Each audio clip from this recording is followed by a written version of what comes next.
नमस्कार दर्शक बंधु लाटेस्ट जब्स ओडिशा को आपण मानक स्वागत। दर्शक बंधु आज नियुक्ति सूचना रही ग्राम्य स्वराज्यगर मैत्री नियुक्ति जदि आपण मैंने 10वीं श्रेणी भी पास कर पदवी आवेदन करेंगे। एथि कौन एग्जाम व्यवस्था ना केवल इंटरव्यू माध्यम आपण मानकर सिलेक्शन हो पार। एथि 2000 पोस्ट वैकेंसीज रिलीज होती। आसतु ऑल डिटेल्स वीडियो माध्यम जानना। दर्शक बंधु ओडिशा पंचायत मैत्री रिसेंटली किसी जॉब लाटेस्ट जॉब नोटिफिकेशन को आउट कर ग्राम्य स्वराज्यकर मैत्री आपण मानक ऑनलाइन रे आवेदन को आह्वान करपन मैंने जब इंटरेस्टेड अच्छा ताहले देखि नियंतु एथिपाई एलिजिबिलिटी क्राइटेरिया कौन रही। जदि आपण मैंने इंटरेस्टेड अच्छा ए आवेदन करने तो कौन रोचे आपण मानकर शिक्षागत योग्यता बयस सीमा कौन दरमा केते मिलिबो सिलेक्शन प्रोसेस केपर रही आपणकर प्लेस ऑफ पोस्टिंग कौटी रहिबो टोटल पोस्ट केते रही आपणकर इंपोर्टेंट डेट कौन इंपोर्टेंट नोट कौन इंपोर्टेंट डॉक्यूमेंट कौन आवश्यकता रही एप्लिकेशन आपणकर एप्लिकेशन फी अच्छी कि नहीं अब किपरि आवेदन करेंगे ऑल डिटेल्स जानना वीडियो। दर्शक बंधु बर्तमान मुझे नहीं आसी ओडिशा गवर्नमेंट एक जॉब पोर्टल साइट को आपन जदि पेज रे पहुँचा चाहते ताहले आपन देखुवा वीडियो तले डिस्क्रिप्शन बॉक्स फर्स्ट लिंक रे क्लिक करंतु आपन माने मध्य ए पेज रे पहुँच पारे। ओडिशा पंचायत मैत्री रिक्रुटमेंट 2025 रो डिटेल्स रे रही ऑर्गेनाइजेशन नेम भारतीय एग्रो इंडस्ट्री फाउंडेशन तरफ विज्ञप्ति जारी होती। आपणकर जॉब टाइप अच्छी अंडरटेकिंग गवर्नमेंट अंडरटेकिंग जॉब यहाँ गोटे एनजीओ जॉब अटे। नेम ऑफ पोस्ट देखो स्वराज्यकर मैत्री आपणकर पोस्ट वैकेंसीज जारी होती। आपणकर एप्लिकेशन मोड ऑनलाइन रे रोची आपन चाहिए निज निज मोबाइल कि कंप्यूटर कि कौन नेट पॉइंट रो यह आवेदन करेंगे। क्यों मैंने यह आवेदन करेंगे देखु आम ओडिशार समस्त कैंडिडेट एथि आवेदन करेंगे। प्लेस ऑफ पोस्टिंग ओडिशा रे ही रहिबो। लास्ट डेट यार शीघ्र अपडेट रहिबो। आपणकर जेंडर जदि विषय कहबाक जिबे ताहले उभय महिला एवं पुरुष प्रार्थी यही पदवी आवेदन करेंगे। ओडिशा मैत्री रिक्रुटमेंट 2025 रो एलिजिबिलिटी क्राइटेरिया रे प्रथम देखने जे शिक्षागत योग्यता कौन। दर्शक बंधु मैत्री रिक्रुटमेंट 2025 रो ऑफिशियल नोटिफिकेशन अनुसार जदि आपण माने अप्लाई करबा को इंटरेस्टेड अछंती तो आपण निहाती भाव में जेकोसी शिक्षानुष्ठान रो स्वीकृति प्राप्त शिक्षानुष्ठान रो मात्र 10वीं श्रेणी पास करथिले एही पदवी आवेदन करि परिबे। जदि आम बयस सीमा विषय कहवाक जावा ताहले आपणकर सर्वनिम्न बयस 18 वर्ष एवं सर्वाधिक बयस 38 वर्ष होते यही पदवी आवेदन करेंगे। यह व्यतीत आपणकर एज रिलैक्सेशन रोचे गवर्नमेंट नियम अनुसार जदि आपण ओबीसी कैंडिडेट होते 3 वर्ष एज रिलैक्सेशन रोचे जहाँफल आपण मैंने 41 वर्ष पर्यंत फॉर्म अप्लाई करेंगे। जदि आपण मैंने एसटी एससी पीडब्ल्यूडी एवं एक्स सर्विसमैन ताहले आपण मैंने 43 वर्ष पर्यंत फॉर्म अप्लाई करेंगे कहीं आपण मान 5 वर्षर एज रिलैक्सेशन रोचे। दर्शक बंधु निज निज पंचायत रे मैत्री जदि आवेदन करुँचे निज एरिया रे रही आपण को मासिक 20,000 टंका दरमा निहाती भाव में नियुक्तिर सुजोगटी मिल। तो दरमा विषय जदि आम कहवाक जावा मासिक 20,000 टंका दरमा आपण रहिबो। दर्शक बंधु एथि सिलेक्शन प्रोसेस कौन रही देखु एथि किसी भी एग्जाम व्यवस्था ना केवल इंटरव्यू रहिबो तापर आपणकर डॉक्यूमेंट वेरिफिकेशन रहिबो। आपणकर नोटिफिकेशन अनुसार आपणकर फर्स्ट इंटरव्यू नियाजिबो।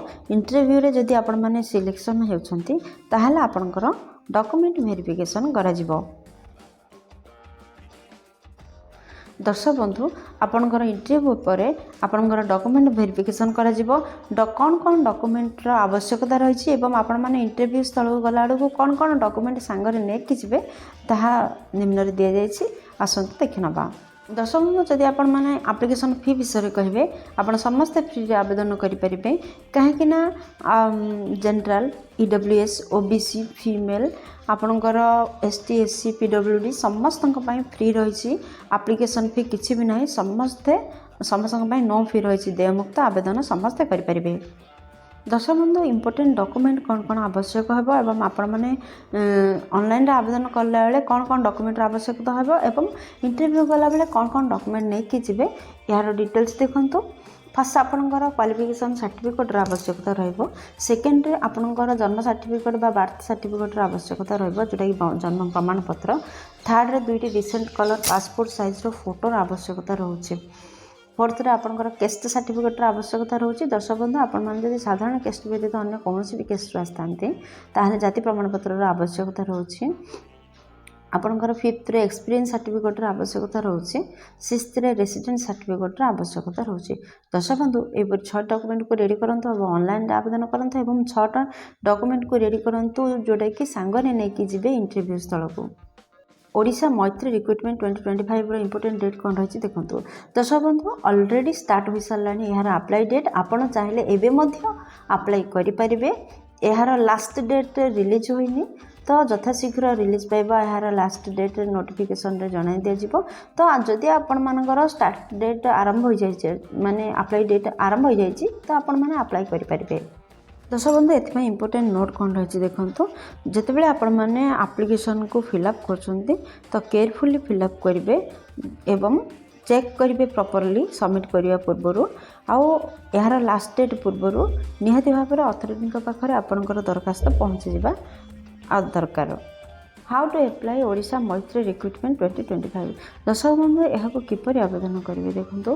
फास्ट आपण मैंने गूगल को जातु यार ऑफिशियल वेबसाइट लिंक रे सर्च करूँ नचेत आपणकर सुविधापी आपन देखुवा वीडियो तले डिस्क्रिप्शन बॉक्स रे जॉब रिलेटेड समस्त लिंक जोगाई दी जाइए। आपण मैंने चाहिए सेठर अप्लाई करेंगे। अप्लाई करने पूर्व आपण मैंने नोटिफिकेशन को भल भाव में पढ़ु एवं जहाँ सब रिक्वायर्ड डॉक्यूमेंट मगा जाइए तार एंटर करूँ। जितेबाला रजिस्टरिंग करुँचे कौन कौन डॉक्यूमेंट देते तार गोटे नोट करूँ। फिफ्थ रे अपलोड करूँ आपंकर रिसेंट पासपोर्ट साइज रो फोटो एवं सिग्नेचर को। सिक्स्थ रे जहाँ सब अथॉरिटी द्वारा डिक्लेरेशन दि जाए केयरफुली पढ़ु और से एग्री हूँ। दर्शक बंधु आपण मान तो एप्लिकेशन फी किसी ना तो 789 नंबर को इग्नोर करूँ। सबमिट बटन रे क्लिक करिया पूर्वर पुणी थे आपणकर दरखास्त को टिके वेरीफाई कर दिंतु टिके चेक कर दिंतु देन सबमिट बटन रे क्लिक करंतु एवं यार गोटे हार्ड कॉपी नहीं नियंतु जहाँ कि ऑफलाइन रे शो करिया को आपनको सुविधा हो। दर्शक बंधु एपरि भाव में अप्लाई करंतु। दर्शक बंधु आशा करछि वीडियो आपनकर बहुत उपकार लागिवो।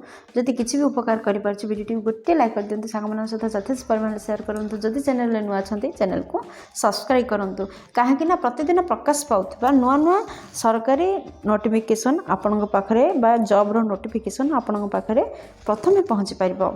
दर्शक बंधु वीडियोटी को आपण मैंने ए पर्यंत देखिबारु आपण मानक हृदय बहुत बहुत धन्यवाद। पुणी देखाबो लेटेस्ट जॉब्स ओडिशा नुआ एक फ्रेश अध्याय नुआ एक निजुक्ति सूचना सहित। से पर्यंत जय जगन्नाथ।